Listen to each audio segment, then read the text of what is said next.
Pemirsa, masa kanak-kanak adalah yang paling bahagia bagi kita. Kita bisa bermain-main dengan bebas dan leluasa tanpa beban. Namun beberapa anak di Indonesia berikut ini tidak bisa merasakan hal-hal yang menyenangkan tersebut karena keadaan tertentu. Berikut 7 kisah haru anak-anak di Indonesia, Resti on the spot.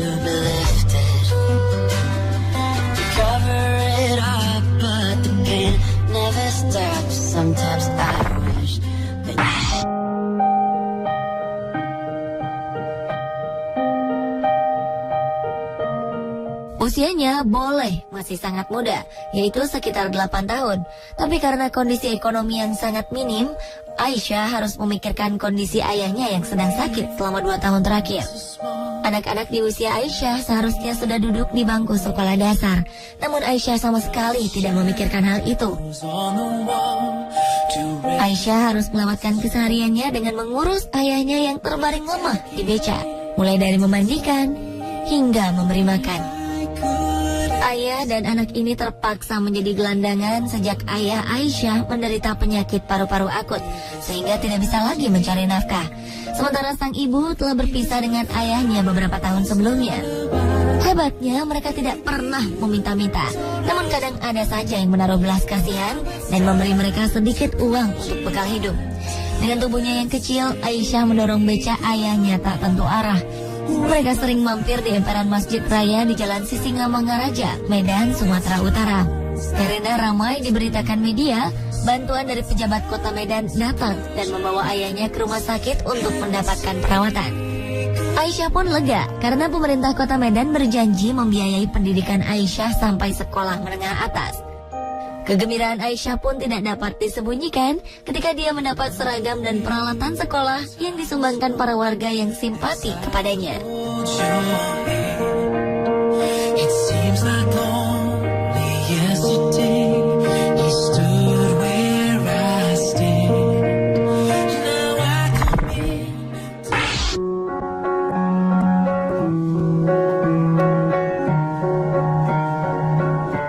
Selanjutnya, memiliki 7 saudara dengan keadaan ekonomi keluarga yang pas-pasan memaksa Sony untuk rela berhenti sekolah. Anak ketiga dari 8 bersaudara ini memilih untuk menggembalakan bebek yang telah dipelajarinya sejak umur 5 tahun. Setiap pagi, Sony mengantarkan adik-adiknya berangkat ke sekolah.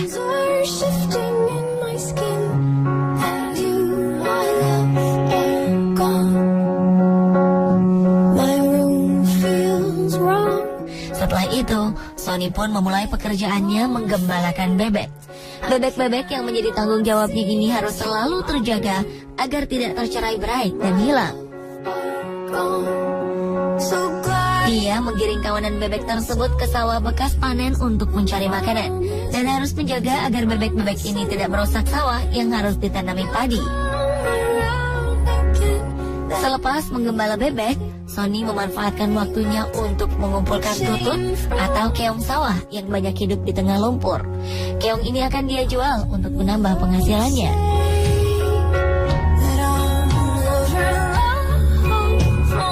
Sadar akan kondisi ekonomi keluarganya yang serba kurang, Sony pun tidak pernah mengeluh. Sehabis bekerja, dia menyempatkan diri memijat-mijat ayahnya yang sudah sakit-sakitan. Selain Sony, kedua kakaknya pun sudah bekerja sebagai buruh pabrik. Namun penghasilan mereka tetap saja tidak cukup untuk memenuhi kebutuhan keluarga ini.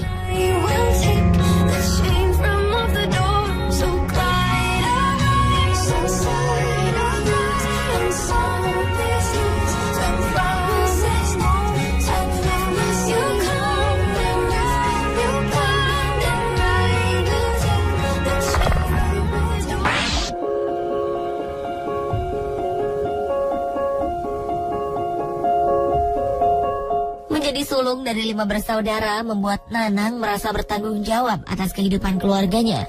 Ayah yang seharusnya menjadi kepala keluarga dan teladan baginya malah tidak pernah memberi nafkah. Tidak hanya itu, ibunya pun kerap menjadi korban kekerasan ayahnya. Keadaan inilah yang membuat Nanang bertekad menjaga ibu dan adik-adiknya dan membawa mereka keluar dari lingkaran kemiskinan. Setelah selesai memandikan adik-adiknya dan membantu ibu mengurus rumah, Nanang pergi mencari rebung di tepi hutan. Tidak mudah mendapatkan rebung-rebung itu. Nanang harus jeli memilih tunas rebung yang enak dimakan.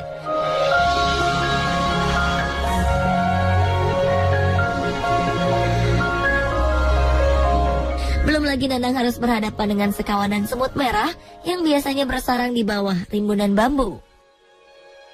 Ketika rebung terkumpul, Nanang langsung mengupas rebung-rebung itu di hutan agar bulu-bulu gatal pada rebung terlepas dan tidak melukai kulit adik-adiknya.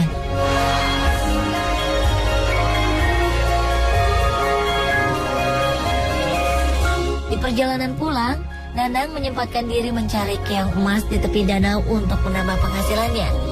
Di danau ini juga Nanang melepaskan penat dan memakan bekal makanannya yang berupa kepala nasi sisa kemarin.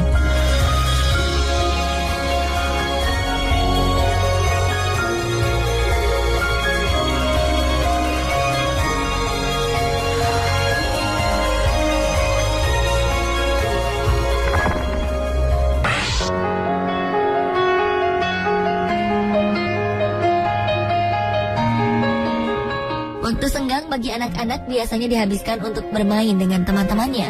Namun tidak bagi gadis kecil bernama Wina ini. Wina harus menjauhkan diri dari kesenangan itu. Himpitan ekonomi yang menimpa keluarganya memaksa Wina harus mencari uang tambahan agar tetap bisa bersekolah.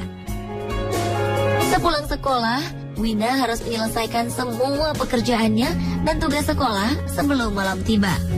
Rumah gubuknya tidak memiliki listrik, dan mereka hanya memiliki sebuah lampu damar untuk menerangi rumahnya di malam hari. Seperti mengejar waktu, Wina mulai mengerjakan tugas sekolah, membereskan rumah, dan membuat sapu lidi hingga matahari terbenam. Selain itu, Wina juga harus berkeliling menjajakan sapu lidi yang harganya Rp3.000 dengan perut kosong. Uang yang terbatas membuat Wina dan keluarganya sering harus melalui hari tanpa mengisi perut dengan makanan yang cukup.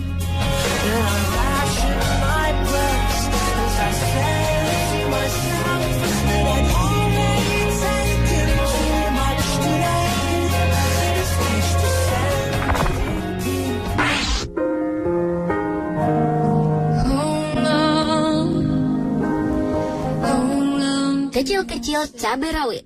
Ungkapan ini cocok untuk ketiga bersaudara ini. Kecil-kecil sudah menjadi tulang punggung keluarga. Setiap harinya, Sony, Lasma, dan Lasih pergi ke sawah yang berlumpur bukan untuk bermain seperti anak lainnya, melainkan mencari belut demi sesuap nasi di rumah. Sesuap nasi bukan hanya kiasan, tetapi ungkapan yang sebenarnya bagi keluarga mereka. Ayah yang sakit-sakitan di rumah membuat mereka harus membantu sang ibu bekerja mencari uang agar mereka bisa melanjutkan hidup. Berbekal air putih untuk menahan lapar dan cacing yang ditangkap dari kandang tetangga untuk umpan belut, Sony dan adik-adiknya berangkat ke sawah. Dengan instruksi dari Sony, Lasma dan Lasih pun langsung mencari sarang-sarang belut di tengah-tengah lumpur di sawah. Tangan-tangan kecil itu juga harus gesit menangkap belut-belut yang licin dan lincah itu.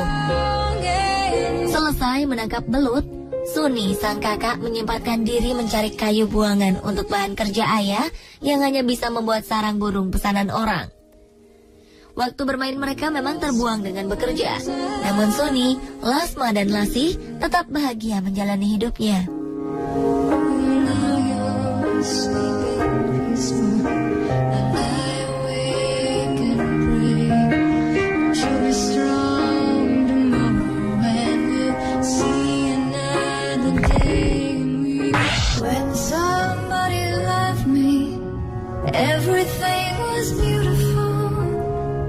Jika mendengar kisah hidup bocah bernama Lilis ini, siapapun mungkin tidak ingin menjalani hidup seperti yang dia alami. Namun Lilis dengan tabah dan tersenyum mengerjakan semua yang dia bisa kerjakan, termasuk ikut merawat ayahnya di rumah sakit. Lilis terlahir dengan tubuh normal dan sempurna. Namun di usianya yang baru menginjak 1 tahun, Lilis mengalami demam tinggi. Ketika itu juga, sang ibu harus berpulang ke Yang Maha Kuasa. Kurangnya biaya hidup membuat Lilis tidak bisa mendapat pengobatan yang bisa menyembuhkan demamnya. Lilis pun akhirnya sembuh dengan sendirinya. Namun dia menderita lumpuh dan bisu. Dengan keadaan seperti ini, Lilis hanya bisa bergantung kepada nenek yang merawatnya setiap hari. Sang ayah yang diharapkan berada di sampingnya pergi entah kemana. Keberadaan ayahnya baru diketahui ketika sang ayah tertembak polisi karena mencuri motor untuk biaya menikah lagi. Mendengar ayahnya terbaring di rumah sakit, Lilis yang tidak menyimpan dendam itu langsung menawarkan diri untuk ikut merawat ayahnya di rumah sakit. Dengan tersenyum, bocah berusia 7 tahun ini merawat ayahnya didampingi oleh neneknya. Lilis sangat senang ayah yang sudah lama ditunggunya akhirnya kembali ke sisinya.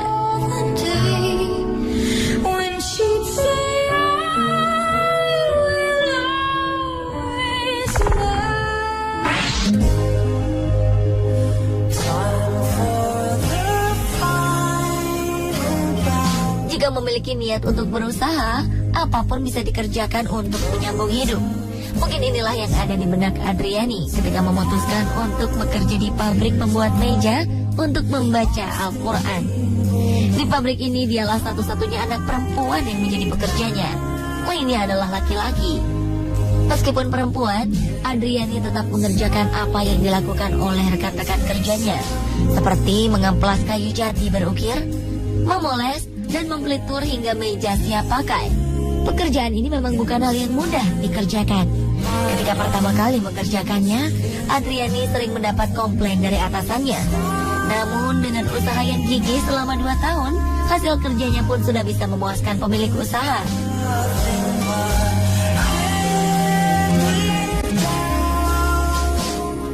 Adriani memang memiliki ayah dan ibu yang masih sehat dan kuat. Mereka juga masih bekerja. Sang ibu pembuat tempe gembus untuk dijual ke pasar, sementara sang ayah bekerja di pabrik pembuat tahu. Namun Adriani memiliki cita-cita untuk menjadi guru. Inilah yang membuat dia gigih bekerja agar bisa membantu orang tuanya membiayai sekolahnya dan sekolah kedua adiknya.